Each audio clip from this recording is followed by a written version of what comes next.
No one in that restaurant had any idea that the next 30 seconds would turn an ordinary dinner into a story people would whisper about for years. The place was one of the most expensive restaurants in Las Vegas. Crystal chandeliers hung from the ceiling like frozen waterfalls. Every table had perfect white cloths stretched tight across it. Even the silverware looked polished enough to belong in a museum. It was the kind of restaurant where powerful people came to be seen. On that November night, in 1968, Bruce Lee sat quietly at a corner table with his wife, Linda. For once, life felt calm. Bruce had just secured a consulting deal connected to a film project. It wasn't Hollywood star money yet, but it was enough to breathe for a moment. Enough that they could celebrate somewhere nicer than the small diners they usually visited. Linda looked happy. Her blonde hair was pinned neatly back, and she wore a simple dress she had carefully chosen for the evening. Bruce couldn't stop noticing how relaxed she looked. That mattered to him.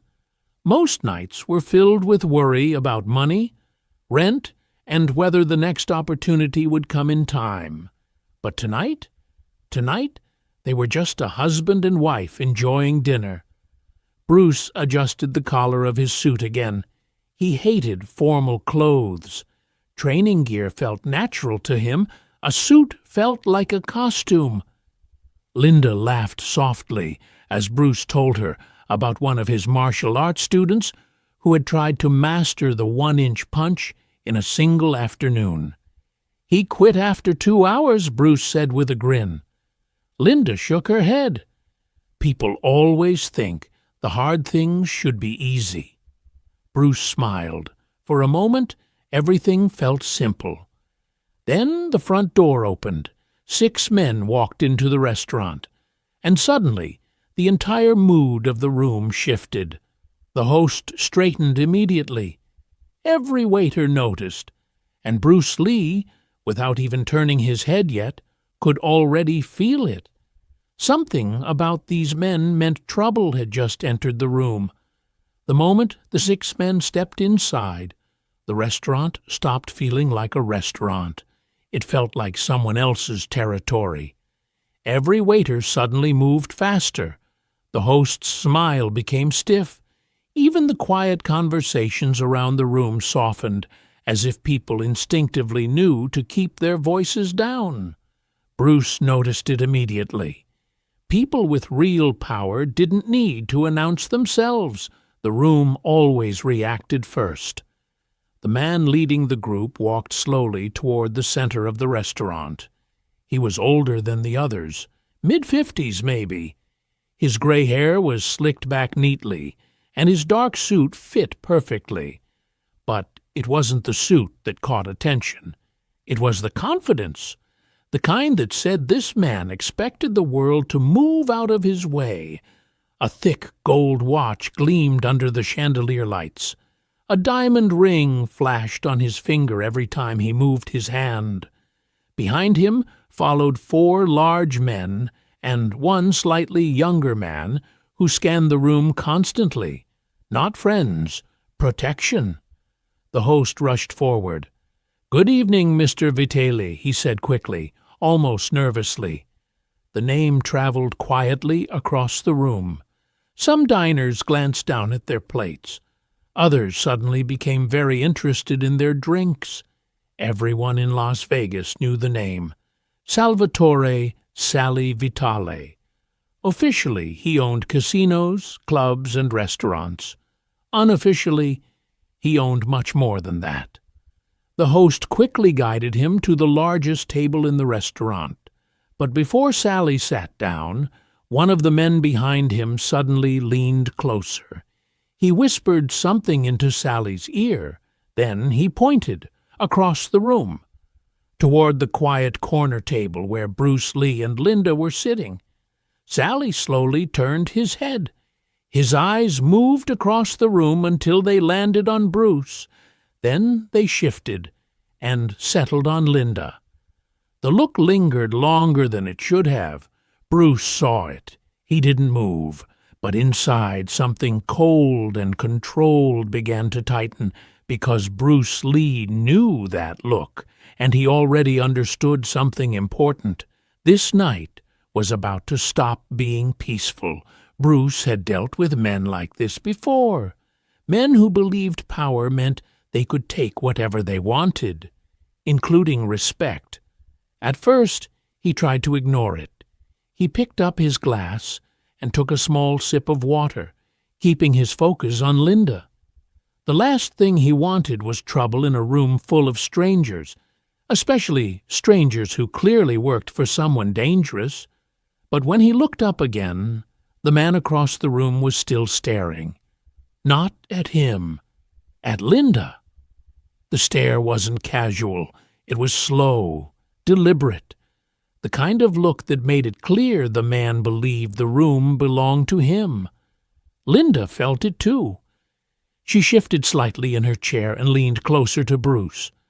"Someone's watching us," she whispered quietly. Bruce gave a small nod.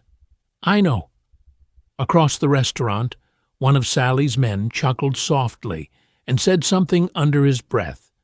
The group at the table laughed.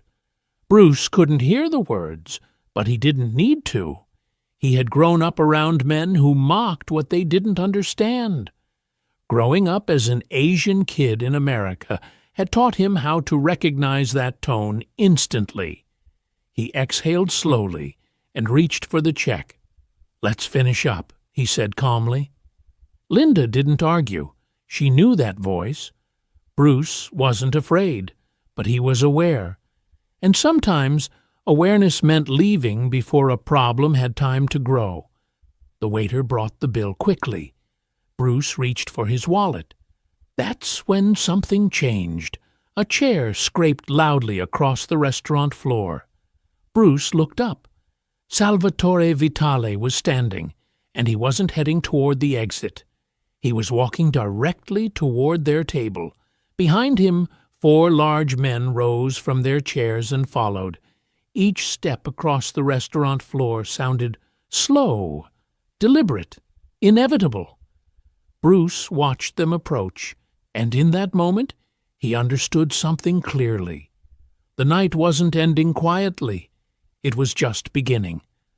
By the time Salvatore Vitale reached their table, the entire restaurant was watching. No one pretended not to notice. Waiters slowed down. Conversation stopped. Even the pianist in the corner quietly stopped playing. Bruce stayed seated. He didn't stand to greet the man. Sally pulled a chair from a nearby table and turned it around slowly, before sitting down across from Bruce without asking. His men stayed standing behind him like a wall. For a few seconds, no one spoke. Sally studied Bruce with mild curiosity, like someone examining an unusual object.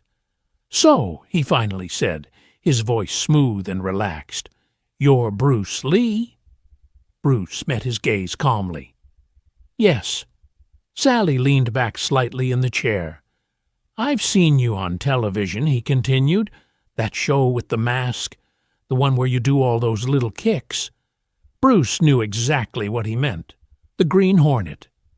"It's called acting," Bruce replied evenly. One of the men behind Sally laughed. "Looks fancy," the man said. "All those flips and moves," Sally smirked. "Yeah, looks good for the camera." He leaned forward slightly, resting his elbows on the table. "But real fights," he continued slowly, "don't usually look like that." Bruce didn't respond. He simply watched. Linda's hand gently found Bruce's under the table. She could feel the tension building in him. Sally's eyes suddenly shifted. They moved from Bruce to Linda, and they stayed there. A slow smile crept across his face. "Well now," Sally said quietly, tilting his head slightly. "And who is this?" "My wife," Bruce answered calmly. Sally nodded slowly, still studying her. "Your wife," he repeated. Then his smile widened. "Well, Bruce, I gotta say, that's a very interesting choice." The men behind him chuckled again, and in that moment Bruce knew the line was about to be crossed. Some people in the restaurant already knew where this was going, and they were hoping Bruce Lee would just stay quiet. Salvatore Vitale leaned back in his chair again, casually studying Linda, as if she were something placed on display. "You don't see this very often," he said slowly. Bruce's eyes narrowed slightly. "See what?" he asked. Sally gestured lightly between them. "A Chinese man. With a woman like this?" The comment floated across the table. A few diners nearby shifted uncomfortably in their seats. One of Sally's men laughed under his breath. "Guess Hollywood's changing the rules," another one added. Bruce stayed perfectly still, but inside, the calm he had been holding on to was beginning to tighten like a coiled spring. Sally kept talking. "You're a lucky guy," he continued. "Most women don't go for, well," he shrugged slightly, "something different." Linda's face flushed with embarrassment and anger, but she kept her voice calm. "Bruce," she said quietly, "maybe we should just go." Bruce didn't respond right away. Across the table, Sally's smile widened as if he had just proven a point. "You hear that?" one of the men behind him said. "Smart woman." Sally leaned closer across the table. "Yeah," he said softly. "She seems smart enough to know she could probably do better." That was the moment when the entire room felt the air change. Bruce slowly pushed his chair back. The legs scraped loudly across the floor. Every conversation in the restaurant stopped. Bruce stood, not fast, not aggressive, just deliberate. His eyes locked on Sally. His voice, when he spoke, was quiet, but everyone in the room heard it clearly. "Don't say another word about my wife." The room went completely silent, because everyone understood something now. The next 30 seconds were about to decide how this night ended. For a few seconds, nobody moved. Bruce stood beside the table, calm and perfectly still.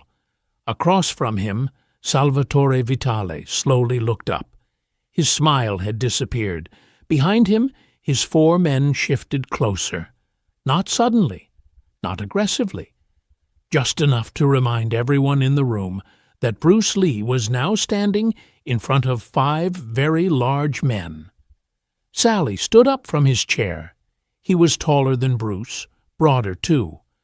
When he straightened his suit jacket, the diamond ring on his hand flashed under the chandelier light. "You got some nerve," Sally said quietly. Bruce didn't step back. His eyes stayed locked on the mob boss. "You insulted my wife," Bruce replied. Sally chuckled softly. "Relax," he said. "We're just talking." Bruce shook his head once. "No," he said calmly. "You were disrespecting her." One of the men behind Sally scoffed. "Look at this guy," he muttered. "He thinks he's tough." Another stepped forward slightly, arms folded across his chest. "You know who you're talking to?"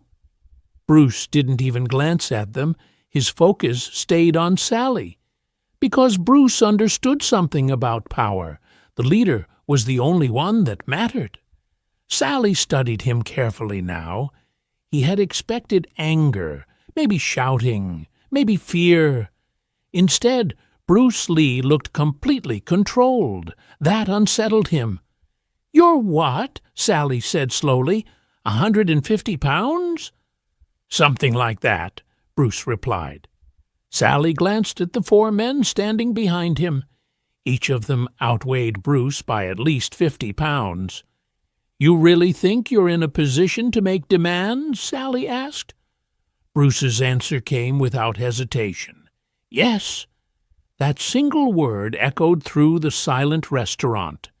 And suddenly, the situation wasn't about insults anymore. It was about who was willing to go further. The restaurant had gone completely silent. No music, no clinking glasses, just dozens of people watching, A moment that could turn violent at any second. Bruce Lee stood alone. 5 men stood across from him, and no one in the room believed this would end well for him. Sally tilted his head slightly, studying Bruce again. "You're a brave little guy," he said. One of his men chuckled. "Or a stupid one." Bruce ignored them. He spoke directly to Sally. "You have one option," Bruce said calmly. The mob boss raised an eyebrow. "Oh?" Bruce nodded once. "You apologize to my wife." For a moment it seemed like the room itself stopped breathing. Then several of Sally's men burst into laughter. "Did you hear that?" "He wants an apology?" Sally didn't laugh. He just stared at Bruce. "You're standing in my restaurant," he said slowly. "My city. My table. And you think I'm going to apologize?" Bruce's voice remained steady. "Yes." One of the men behind Sally stepped closer. "You got a death wish, buddy?" Bruce finally glanced at him, only for a second. Then he looked back at Sally. "If you don't apologize," Bruce continued calmly, "I will put you on the floor before any of them can touch me." The words were spoken without anger, without shouting, just certainty.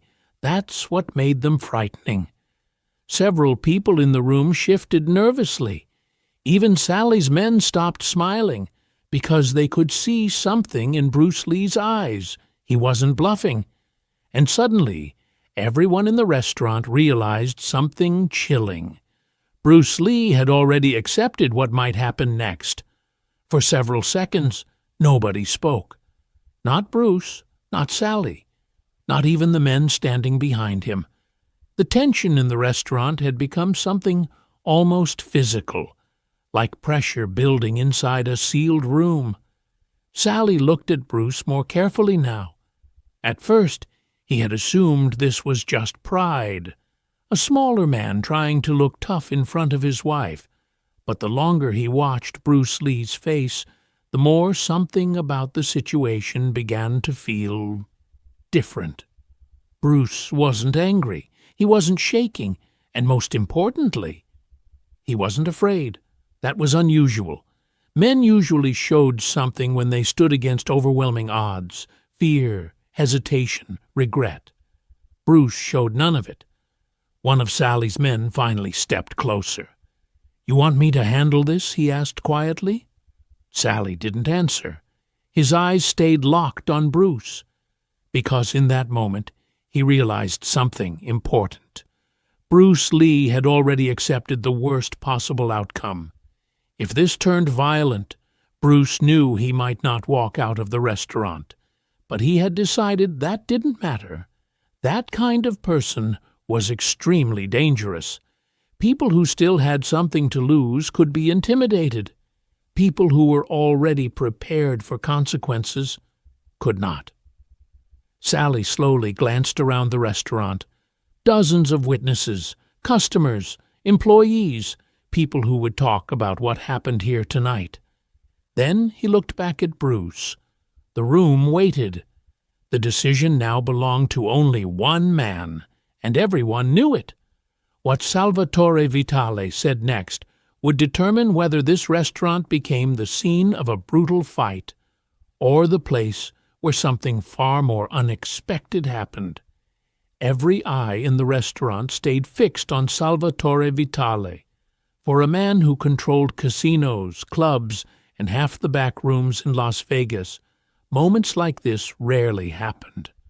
No one spoke to him this way, no one challenged him in public, and certainly not a man standing alone against 5. Sally studied Bruce Lee one last time. The calm, the stillness, the complete lack of hesitation. It was unsettling, because Sally had spent most of his life reading people. He knew when someone was bluffing, and Bruce Lee wasn't bluffing. If the situation exploded, Bruce would absolutely try to take him down first, even if it meant he wouldn't walk out of the restaurant afterward. Sally slowly exhaled through his nose. Behind him One of his men shifted impatiently. "Boss," the man muttered quietly. Sally raised a hand slightly. The man fell silent. Then Sally did something that shocked the entire room. He turned toward Linda. For a brief moment, the mob boss who controlled half the city looked uncomfortable. His jaw tightened. Then he spoke. "Mrs. Lee." The words felt strange coming out of his mouth. "What I said earlier was disrespectful." The room stayed silent. "I apologize." No laughter, no sarcasm, just the words. Real, clear. Across the restaurant, several diners stared in disbelief. A mob boss had just apologized. Publicly. Bruce watched him for another second. Then he gave a small nod. "That's enough," Bruce said. He placed cash on the table, took Linda's hand gently, and turned toward the exit. No one tried to stop them, and as Bruce Lee walked out of the restaurant, every person in the room understood something they would remember for the rest of their lives. 5 men had been standing there, but somehow Bruce Lee had been the most dangerous person in the room. Bruce and Linda walked out of the restaurant without looking back. The cool Las Vegas air hit them as the door closed behind them, but neither of them spoke right away. The tension from inside the restaurant still clung to them. Finally, Linda exhaled. "You realize," she said quietly, "that could have gone very differently." Bruce nodded. "I know." He opened the car door for her and waited until she sat down before walking around to the driver's side. The engine started, and they pulled away from the glowing lights of the restaurant. Behind them, the story had already begun to spread. Inside the restaurant, people were talking. Waiters whispered about it in the kitchen. Customers repeated the moment, again and again. A small martial artist, standing up to one of the most powerful men in Las Vegas and making him apologize. Within days, the story traveled far beyond that restaurant. Casino workers talked about it. Martial artists talked about it. Even people who had never met Bruce Lee began hearing about the moment. But the people who had actually been there all said the same thing. It wasn't about fighting. Bruce never threw a punch. What people remembered was something else entirely. The calm, the certainty, the way he stood his ground when walking away would have been easier. Years later, when Bruce Lee's legend grew into something far bigger than anyone in that restaurant could have imagined, the story still resurfaced from time to time. Different versions appeared, some exaggerated, some misunderstood. But the heart of the story remained the same. Bruce Lee didn't win that moment with strength. He won it with something far rarer, the willingness to stand up for someone he loved, even when the odds were completely against him. And sometimes that kind of courage is more powerful than any fight.